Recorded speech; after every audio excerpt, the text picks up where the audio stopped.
Hello, what's up, Guru Nation? How's it going, everybody? We are back for the Guru Nation podcast here in 2022. I'm your host, Spencer the Guru, back at y'all with a brand new podcast episode. We are going to be recapping 2021, how the 2021 season went down from a fantasy perspective. We're going to break down all four positions: quarterbacks, running backs, wide receivers, and tight ends, the main four anyway. Gonna get into the top 12 at each, and for running backs and receivers, probably a little deeper since there's more names to digest there. But anyway, we're gonna get right into it here. But before we do, make sure to go check out bet.nola.com.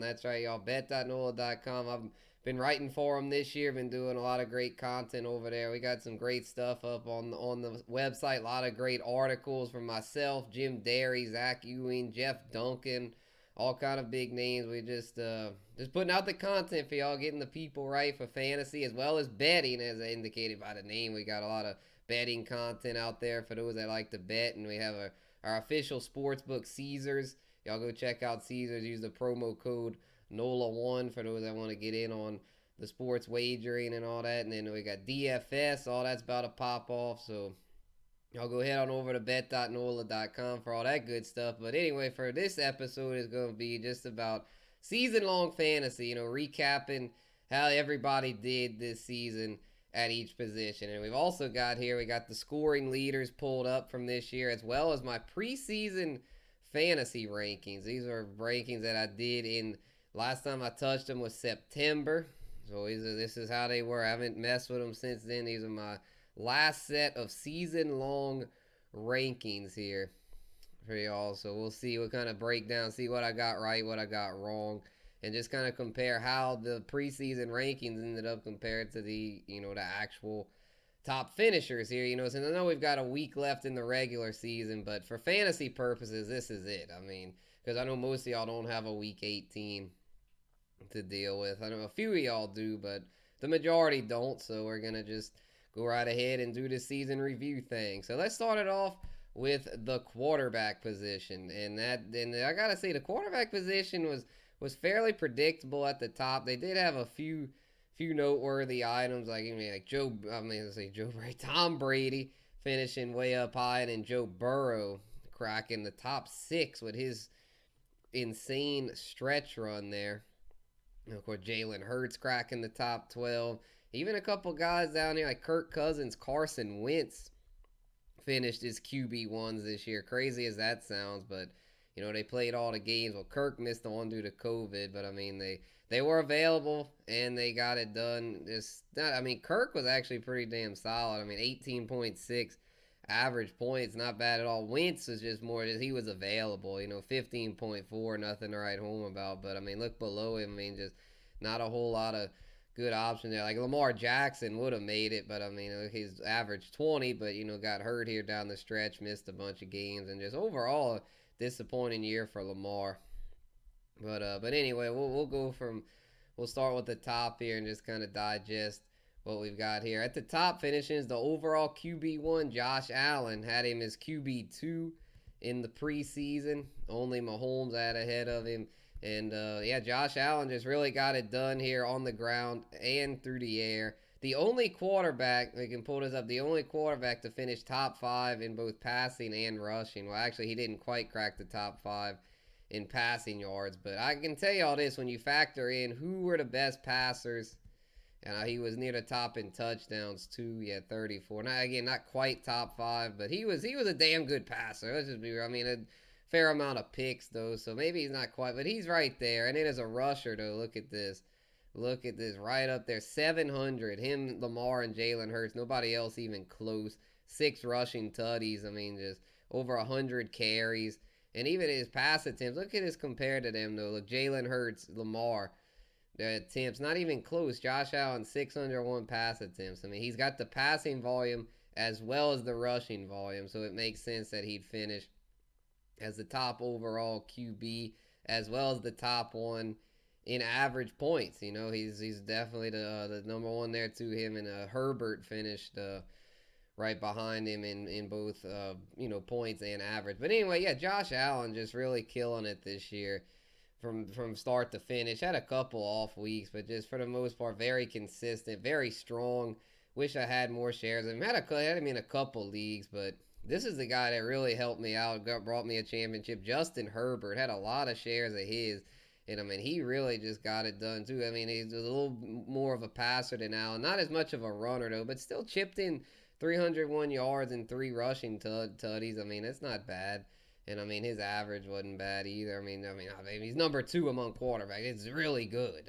Say not bad, really good. And I mean, yeah, Justin Herbert, he's got a bright future, man. Him and Allen, those are guys. If you have them in dynasty, keep them for years to come. Don't trade them off. Because you give them the Mahomes treatment. We all know the drill with Mahomes. And actually, I mean, Mahomes didn't do quite as well as them, finishing here at fourth.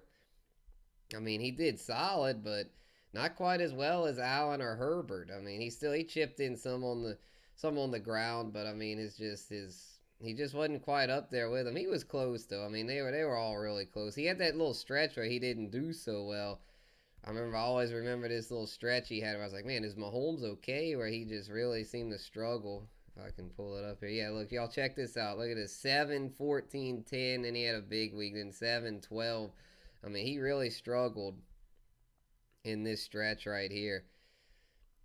But anyway, yeah, still an overall strong year for Mahomes. Tom Brady, I mean, he had a nice year too, but I mean, look at the volume he had. Holy crap. I mean, that's not, I mean, yeah, volume leads to fantasy. So, I mean, and in only 12 picks, I mean, a great year for Tom, but he's the ageless wonder there. But just, man, it's just crazy. Then all the AB stuff blew up in his face there down the stretch and lost Chris Godwin for the year. So, I don't know. I mean, I'd say obviously for these three, bright future, bright future. But I mean, Brady, considering his age and, might not have Godwin and definitely won't have AB next year. So just, I don't know how I feel about Brady moving forward. But I mean, for those that had him this year, I mean, bravo. He provided. I mean, you could have got him a lot later than any of these three. And, Allen, Herbert, or Mahomes. And he returned excellent on the investment, as well as Aaron Rodgers. I mean, another aging great future Hall of Famer, first ballot gold jacket guy. I mean, just really crushed it this year. I mean, missed the game due to COVID, but was super consistent.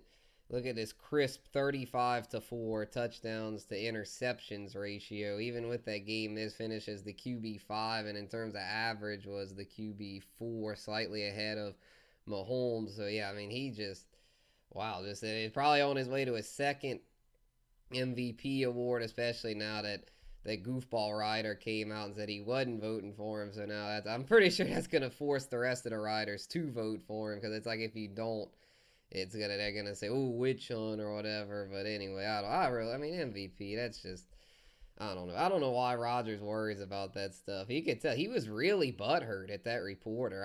You could just see it in his eyes. He was ready to, like, if he saw that dude in person, he would have like wanted to like cuss him out. I mean, Rogers was livid about that. I mean, I guess that's part of. I mean, these great athletes like him and Brady, it's like they gotta have big egos to keep wanting to do it for this at this old of an age. I mean, it's just, man, their egos are out of control. But oh well, whatever. That's a topic for another day. We're talking fantasy today, and the point is that Rodgers is just, and I mean, and it'll be interesting for next year. We're throwing in some 2022 takes as well in this thing. Some way too early 2022 takes. I feel like for 2022, Rodgers, his value is tied to Devontae Adams. I don't care if he leaves or stays in Green Bay. Look, it's all about Devontae Adams. If Devontae Adams comes with him to win and he leaves Green Bay, then he'll still be a QB1. But if he would leave Green Bay and not get to keep Devontae with him, then he's probably not going to put up as good of numbers. Him and Devontae Adams have like that Montana Rice connection. I mean, it's just, I mean, he's had some good receivers in the past, Greg Jennings, Jordy Nelson, Randall Cobb, but nothing like Devontae Adams. This is the best receiver he's ever had in his illustrious career. So I feel like that, if he stays in Green Bay, then great. But if he would leave, keep Devontae with you. You got to bring Devontae with you, because as great as you've been, Aaron, I mean, if you didn't have Devontae, you wouldn't be winning these MVPs, man. Devontae is a huge part of it. And so out to him, we got Joey Burrow, man. Joe Burrow rising up rapidly. I mean, look at this. I actually had him pegged as a low-end QB1 before the year. but he blew that out of the water. Coming off major knee surgery, not only finishes a QB1, but a top end QB1, QB6 overall. Just incredible. Look at the efficiency. Only, I mean, he threw a fair amount of attempts, but right around where Rodgers, not a super high volume passer, but look at the yards. I mean, over 4,534 to 14, very strong TDs to picks ratio, considering he was coming off a major injury and he had a lot of weapons, though. I gotta say that. I mean, he had arguably the best receiving trio in the league. Him and Jamar Chase, man, what a smart move to pair him and Jamar Chase back together. So no one can give the Bengals crap for not drafting Penei Sewell. I think it's safe to say that Jamar Chase was the right pick there. And we got Matthew Stafford at a rock solid year. I think he's somebody that he'll be steady for the next few years there in LA. Him and Cooper Kupp had a magical season, especially Kupp. I mean, Stafford's year was very strong at first, kind of struggled some down the stretch, but with McVay and stuff, he'll be fine. Jalen Hurts had a nice season. He's trending up. Actually, before the season, I didn't know how to feel about Jalen Hurts. I was torn. At first, I was high on him, and then I dropped him a bunch in my rankings because I don't think he's going to be able to even keep the job there. He's just not a good enough passer. And while his passing numbers weren't anything to write home about, his rushing numbers were outstanding. 10 rushing tutties. 10, y'all. That's a lot. That's double digits. That's way more than any other quarterback. So the rushing definitely kept him relevant. Dak Prescott sneaks in a QB1 finish. Had a solid year, but kind of like Mahomes had a stretch here where he really struggled. This 3-week stretch here, 13 to 15, just did not do anything hardly. And then in week 11 did really bad against Kansas City. So 4 of those 5 weeks there, from weeks 11 to 15, he was just trash. But I mean, he had a strong start and then it's looking like a strong finish. So I'd say Dak overall is a locked-in QB1 moving forward, considering all the weapons he has. And he was another one coming off a major injury, a major ankle break, as we all remember that devastating injury last year. Tough to watch, but he's back now and slinging it. So yeah, Dak will be. He's at a good age, signing the extension. He's in a good spot there in Dallas for years to come. Kyler Murray, another one I like for the future. I feel like he's trending up, although his year was very he got injured and I don't know, man, the Cardinals offense is frustrating. I think Kyler's got all the upside in the world. It's just, would a consistency be there? I don't know. And then with the injury, I mean, he's a small guy, so he seems to be prone to injury. I had him as my QB3 before the year, and I was not quite as high on him as some. Didn't have many shares, and I was glad I didn't have many shares because it ended up being a huge headache. I mean, just with all the injuries. So same with Lamar Jackson, who has my QB4 this offseason. Him and Kyler had kind of similar years. And they had their big weeks, but I mean, Kyler was better overall than Lamar, but they were kind of similar in that they run a lot, but just the injuries, man, the injuries piled up.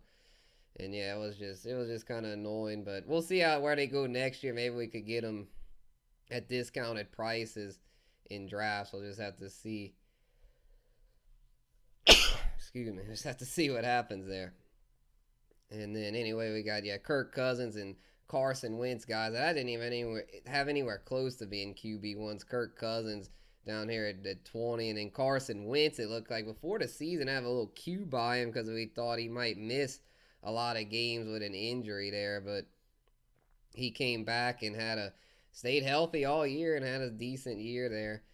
And yeah, just overall solid. Russell Wilson, one that I had as a QB1 in the offseason there, QB6, but didn't live up to the hype. He's another one. He got injured when he came back, just wasn't himself, coming off a mallet finger injury, a gruesome deal where he got his middle finger jammed in Aaron Donald's helmet. Aaron Donald, notorious for injuring quarterbacks. He hit on Drew Brees' thumb, caused Drew to miss about a month of action, and in Russ a similar fate. But I think he'll be better next year, especially if he can get out of Seattle, man.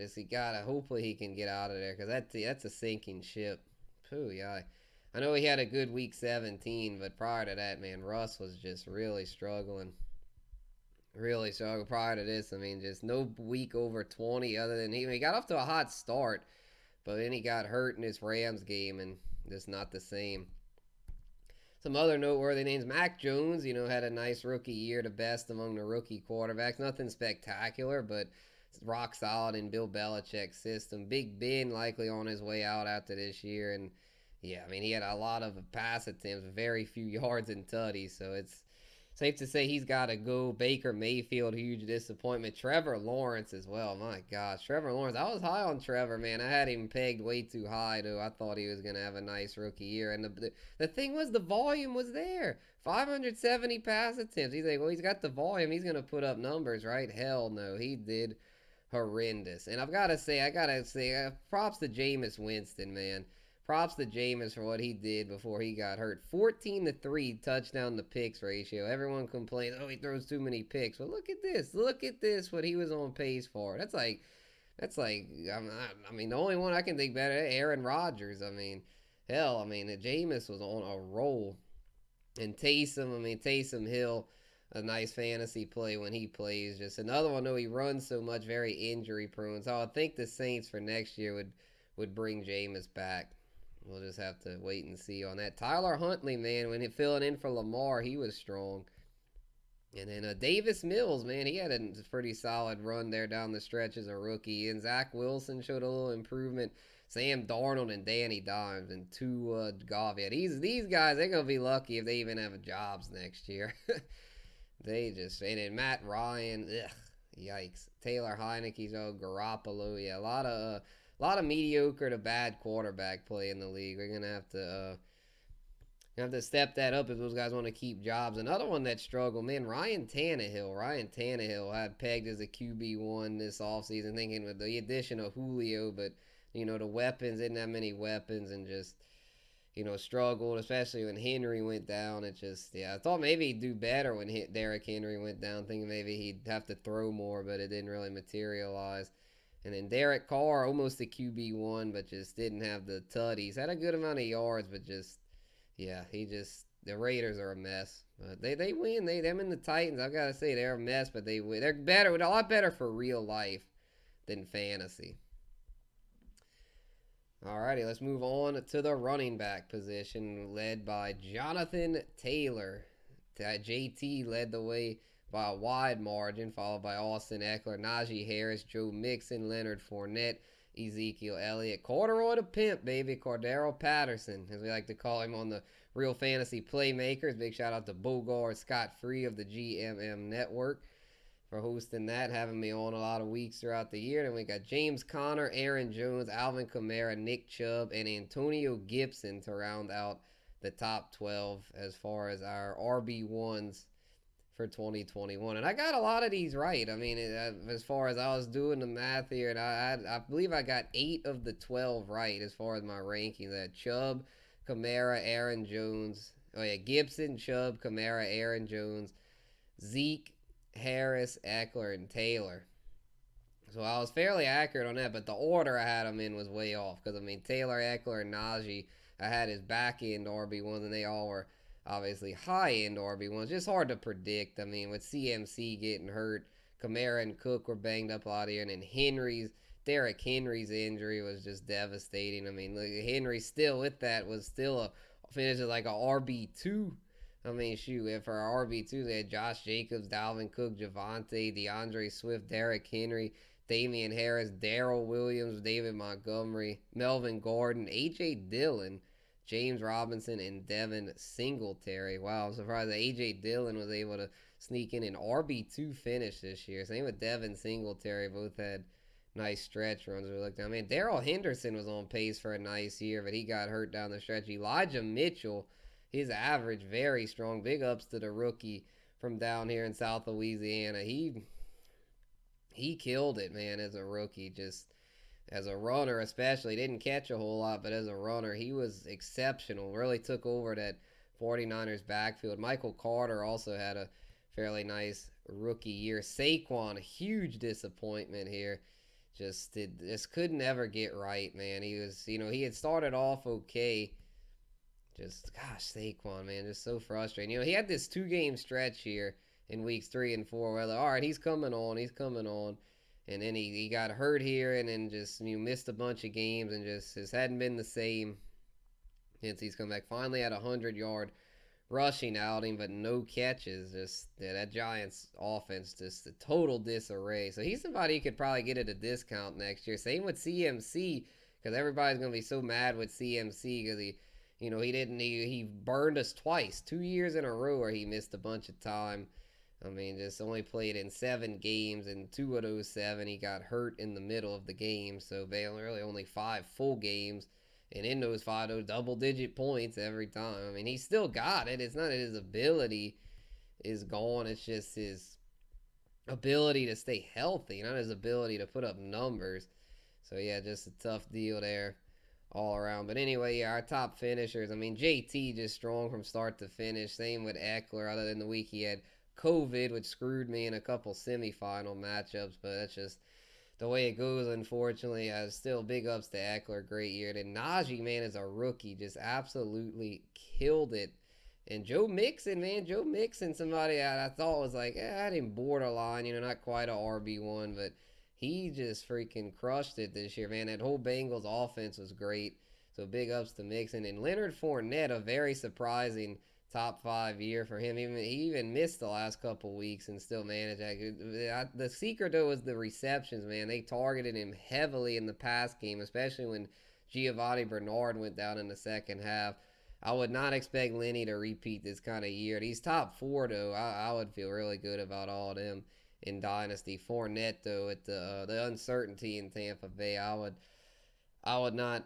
I don't know how he's going to do in 22. Same with Cordero Patterson. I mean, Patterson started off great this year, but down the stretch, he really struggled. And he's a free agent. Not sure if he'll even be back in Atlanta. Him and Fournette, I think, are guys I would be hard sells. The same with James Conner. I mean, I'm not trying to hate on these guys. They all had really nice years, but it's just, going into next year, I feel like they all kind of had, pinnacle years. I mean, there's no way Connor's going to get 14 or 16 touchdowns. There's no way that's going to happen again.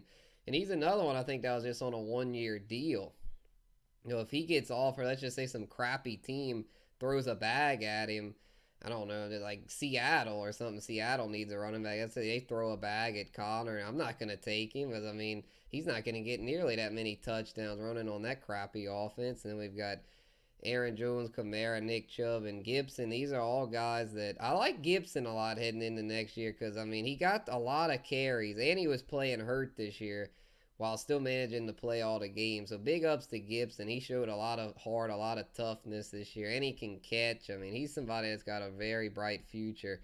Chubb, I mean, it's just the same story every year with Nick Chubb. He gets a lot of rushing yards, but he's not much of a receiver, and he just doesn't ever seem to be able to play a full season. Same with Dalvin Cook, man. I mean, Cook had that one great year, but I don't know, man. Guys like him and Chubb frustrate me. I mean, for next year, I think I'd rather go with a guy like Javonte Williams, who's trending up, especially if Melvin Gordon gets shipped out of town there in Denver. And, man, DeAndre Swift, if he could just stay healthy, he's another one that could really pop off. And then, yeah, Kamara, though. Kamara was all right, but he just not nearly as many catches without Drew Brees. So that's something to take note of. I wouldn't take Kamara as a high-end RB1 next year. Probably more of the back end of the first. And then Aaron Jones with A.J. Dillon emerging. I'd be a little nervous about him heading into next year. Caught a lot of passes, so he's got a somewhat stable floor. But, with Dillon there, that's going to caps his touchdown upside, especially as far as running. Let's take a look now at wide receivers. Let's see how the receiver position did this year. And this is one where I missed on a ton as far as getting WR1s right. So we look at our WR1s: Cooper Kupp, Devontae Adams, Deebo Samuel, Justin Jefferson, Jamar Chase, Tyreek Hill, Stephon Diggs, Deontay Johnson, Keenan Allen, Chris Godwin, Hunter Renfrow. Where did he come from? And Mike Evans. Holy crap. None of these are huge surprises. I mean, Hunter Renfrow was. I mean, no one expected him to be anywhere near a WR1 finish. I mean, Jamar Chase, too. I mean, big ups to Jamar Chase. Amazing rookie season. But the fact that he finishes a top 5 receiver this year, no one could have predicted. I was a Chase truther for a lot of the offseason. Kind of soured on him, though, when he had the preseason. I didn't panic. I mean, it's not like I dropped him a ton in my ranks, but I dropped him a little bit. But I probably shouldn't have, because if I would have, I wish I had more shares. I had a good amount of shares of him, but a lot of those were leagues that drafted early. In the later drafts, I was like, I don't know, man. Chase, man, he might be up and down as a rookie, which he did have a few off games, but for the most part, he crushed it. I mean, because his on games were just so on to where it was like, it was like Tyreek Hill. I mean, he was like the new Tyreek Hill. Somebody, yeah, he'll have a few dud weeks, but when his stud weeks come on, he's that dude, man.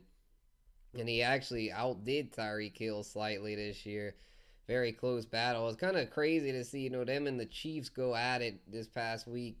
And it was almost kind of like a Burrow and Chase, and they kind of almost went in. They almost showed that, like, look, we're that best offense in the league right now. Y'all gonna have to show that y'all can beat us. I mean, that was a huge statement by Burrow and Chase, man. That deal is. And then T Higgins, man.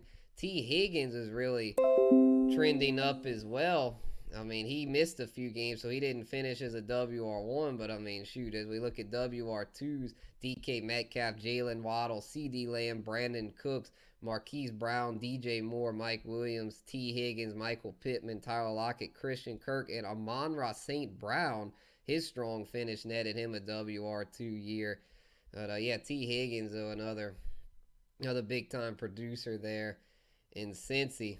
As we look at the rest of our WR1s, I mean, Cooper Kupp, got to address Cooper Kupp's record-setting year this year. I mean, just be able to, almost records. I don't know if he's going to quite break any records, but he's right up there in all of these, rushing, receiving, receptions, receiving yards, and receiving touchdowns. He's the triple crown, the leader in all three receiving categories, you can see here. Kupp. I mean, he's just ridiculous, man. Just what a year. He is somebody that's going to be a shoe-in first rounder next year. Not sure if I'm going to be willing to pay the premium that it's going to take to get him, but he definitely deserves to be drafted up there. He's that dude, man. Him and Devontae Adams are the clear-cut top two receivers. And then we got Deebo Samuel, man. Look at this year Deebo put together. I like Deebo this year, but damn, this was insane. Over 1,300 receiving yards and 320 rushing yards. More rushing tutties than receiving. Really wild to see that. Just a total of 13 TDs. Just what a year by Deebo. Just really killing it. And Justin Jefferson, another big dog representing LSU, really established himself as the alpha there in Minnesota, and he's got a bright future for years to come. Hopefully Kirk Cousins stays another year because they've got a good connection. Then we got Tyreek Hill and Stephon Diggs. I found like almost kind of two peas in a pod, guys that were drafted super high and didn't have quite as good a years as we were thinking, but still rock solid. I mean, if you drafted them, you weren't complaining. I mean, they both put up very strong numbers.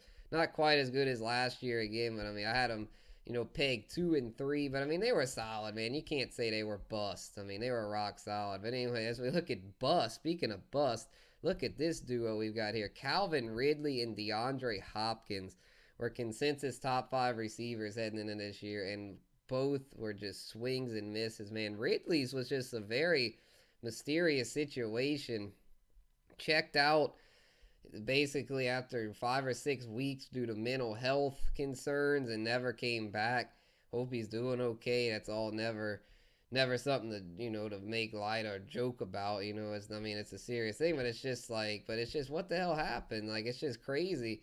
It's just what we'll probably never know unless he would speak on it. Maybe next year he'll be in a better place and be willing to speak on it, because that's just what the hell? I mean, prior to his absence, he wasn't putting up WR1 numbers, but he was still like a solid WR2. And I was thinking the more time he gets in Arthur Smith's system, hopefully he'll start doing better. But then I had him in some leagues. I'm like, oh, well, he's out now. Oh, I guess I got to cut him. I mean, I stashed him knowing both of them. One of them was a keeper league, so I might keep him for next year, but I don't know. I don't know what's going on there. And then Hopkins just with the new weapons there, where he didn't get the targets he normally would get, and then ended up hurt at the end. Just a really disappointing year there. And then this trio of busts. Look at this deal, man. AJ Brown, Scary Terry, and A-Rob.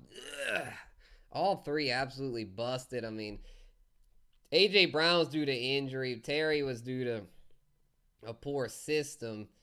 And he didn't bust quite as bad as A-Rob, though. At least Terry got off to a solid start. A-Rob, man, what the F happened, man? Just a complete debacle of a season, man. Just, I mean, could not get his feet off the ground. It's almost like he just like mailed it in. He was playing on the franchise tag and just seemed pissed off the whole year. Just never got anything going, man. Just a total nightmare season there. Hopefully he can get out of Chicago because he's too talented to be. I mean, he's weird though. His career is weird. He's had some great years, but he's also had some just blah years. I don't know. I wouldn't trust him. Even if he does get out of there, it's gonna be hard to trust him next year unless he goes to like a really good spot, maybe Tampa Bay. Because I mean, Chris Godwin was having a great year, on pace to be a WR1, and then tore his knee in the Saints game, and it might be, I don't know how his status is, if he'll be back with the Bucks next year or what. I don't know. And Mike Evans will be. He had a rock solid year. Had him a little too low in the ranks. Definitely had Cooper Kupp too low. And then had this guy way too high, Julio, man. Julio just, I think he's done, man. He needs to just retire. Way too injury prone. Robert Woods was somebody that was having a solid year. Starting to do better with Stafford, and tore his knee and allowed Odell Beckham to come in and have a strong stretch run. Jerry Jeudy, another one that disappointed. Holy crap. Damn, man. Ayuk disappointed. Adam Thielen was having a nice year before his injury. Deontay Johnson, I'm glad I had him here. A lot of people were disrespecting Deontay. Some had him like below Claypool, but I kept telling people, man, Deontay's the guy. And sure enough, he ended up finishing as a WR1 here.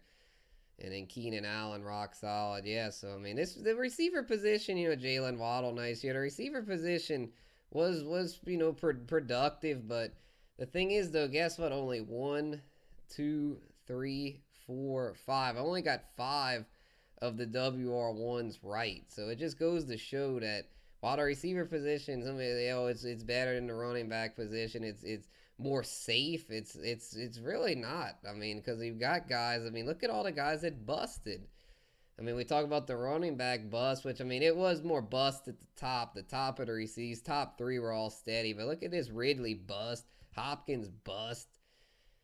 Metcalf, I wouldn't really say bust, but I mean, didn't really. I mean, he was I don't know. I mean, A.J. Brown bust, McLaurin bust, A-Rob bust, C.D. Lamb not quite as good as we were thinking. I mean, Cooper, blah, Woods got hurt, Julio bust. I mean, it's just, I mean, Kupp hit, obviously, but it just goes to show that this receiver deal is, I mean, yeah, but it just goes to show any position is injury prone. This is football, y'all, so don't overreact next year. Don't think zero RB is going to be a automatic league winner. I mean, maybe if the draft flows crazy, you could maybe consider it, but I'm not going to endorse zero RB just because of the way this year went. Because, I mean, we just proved it. I mean, the receiver position wasn't a whole lot better. I mean, this was just a rough year. Just guys just weren't available. A lot of injuries and, of course, COVID there down the stretch really messed things up. But let's cap this thing off with the tight end position. And our man Mandrews led it, Mark Andrews there by a wide margin. Took home someone finally took it from Kelsey, man. Kelsey had a strong stranglehold on that top overall tight end spot, but Mark Andrews just came in and then took it like a smooth criminal. Didn't even, at first you're like, his start was very strong, but I was like, I don't know if he's gonna keep this up. And then his stretch run was absolute bonkers, man. Even with backup quarterbacks, he just went crazy and crushed it there down the stretch. I mean, Kelsey's stretch was kind of inconsistent. He started off strong, but down the stretch, he was kind of hit or miss. I mean, he had some big games. But check this out. I mean, other than this huge week 15, he was kind of I mean, he missed the game with COVID. So, yeah, I mean, Mark Andrews, I'm sold on it. I think heading into next year, Mark Andrews is the overall tight end 1. Quote me on that. And then George Kittle, man, I was thinking Kittle would be in that mix, but it just goes to show with Kittle. Yeah, he had this great 2-game stretch in weeks 13 and 14, but, comes back to earth. He's just too, for one, he's injury prone, once again missed a big chunk of the year with injury. And then he's just too inconsistent from week to week. I mean, he's a tight end, elite tight end 1, but he's below these two because he doesn't quite put it together as far as, the consistency. Kind of like I was saying earlier with have to go back and who was I talking about that? Somebody that just they're really good. Kind of DK Metcalf's kind of like that. They're really good at times, but they're just not consistent on a per game basis. Then we got Dalton Schultz, a huge surprise, sneaking in a top 5 tight end finish there. And then the rookie Kyle Pitts gets in despite only 1 touchdown. That just goes to show how bright his future is. Kyle Pitts, once they start wising up and getting him involved near the goal line, his stock's gonna shoo to the moon, baby. Kyle Pitts, if you got him in Dynasty, do not sell. Keep him stashed. He is a stud in the making, y'all. Zach Ertz and Dallas Goedert right there. That actually worked out great that they traded Ertz because him and Goddard were hurting each other being on the same team. And then they both flourished once Ertz went to Arizona, got some love there, and then Dallas Goedert really took off as the top overall passing option in Philly. I expect Goddard to have a really nice year next year. Ertz getting a little up in age, but he had a solid role there in Arizona. Then Mike Gesicki, Noah Fant, both kind of just kind of steady, not exciting, just steady. Then we got Dawson Knox and Hunter Henry, both big touchdown scores, both had 9 each. I feel a little better about Knox. They had very almost carbon copy years, but I feel better about Knox because in that offense, I think he's going to continue to see a good amount of love from Josh Allen, and he missed a couple games. So, I think he'll continue to trend up. I like him moving forward. And rounding out our tight end ones is the Gronk, Rob Gronkowski, finishing with a rock solid year despite missing a big chunk with injuries. He's though with that Tampa Bay deal. I'm telling y'all, heading into next year, I'm not feeling Tampa Bay. If you had him this year, great. You treat him like Reynolds. They're like Brady and Gronk. If you had that combo, nice rental car, but it ain't gonna last you because it's just, they're both obviously gold jacket future Hall of Famers. And the fact that they're both getting it done at their ages is incredible, but it's just, got to look at the big picture if you're a dynasty owner. But if you were a full season guy and you just had them this year, then great. You rode that hot hand probably to some championships. And then TJ Hawkinson was on pace to obviously be a tight end one into the year on IR, unfortunately. Someone I was really high on, but didn't do quite as well as I was thinking he would do. And then rookie Pat Freiermuth did really well, considering he was expected to just be a backup to Eric Ebron, but ended up taking Ebron's job and running with it. Had 7 tutties, has a bright future, should continue to get better. Tyler Conklin, he was okay in relief of Irv Smith, and then nothing special, but decent. And Darren Waller, a disappointment. Was having just kind of a okay year, but then got injured and ends up as a big disappointment, obviously. And then the rest is just kind of whatever. All these guys just kind of, we're not gonna get into it, man. Wish Adam Troutman, man, he was looking promising, and it just doesn't seem to happen for him. Maybe next year. Logan Thomas, Robert Tonyan, a couple names that were pretty solid there before their injuries. That's just the way it goes, though. Tight ends it's a tough position, man. A lot of injuries happen. Let's look at our preseason tight end ones. We've obviously got Kelsey, right? Waller got hurt, got Kittle, Hawk got hurt, Pitts got him, Andrews, Fant got him due to consistency. Thomas got hurt, got Goddard, got Gesicki, Tonyan, and Higbee. Tyler Higbee, a big disappointment.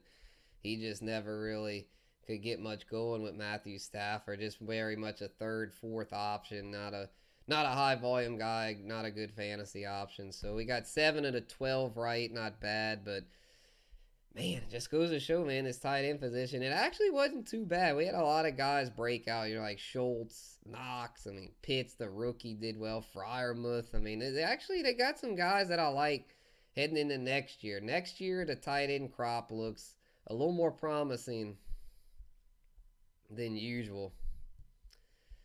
So, man, what a year, y'all. What a year it was. Hope y'all won some titles. I won a couple for myself. I was happy about that.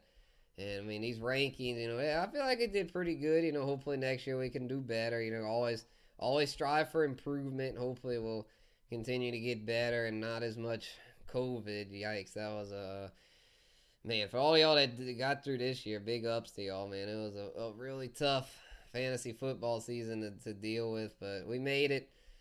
We're in the 2022 now, so hope everybody's new year is off to a great start. And we'll be back with more Guru Nation podcast. We're going to try to do one a week and maybe more as it goes on. Maybe even a Guru Nation network we've got in the work. So y'all stay tuned for all of that. All right, Guru Nation, appreciate y'all. We're back podcasting, and we will catch y'all on the next one, y'all. Peace out.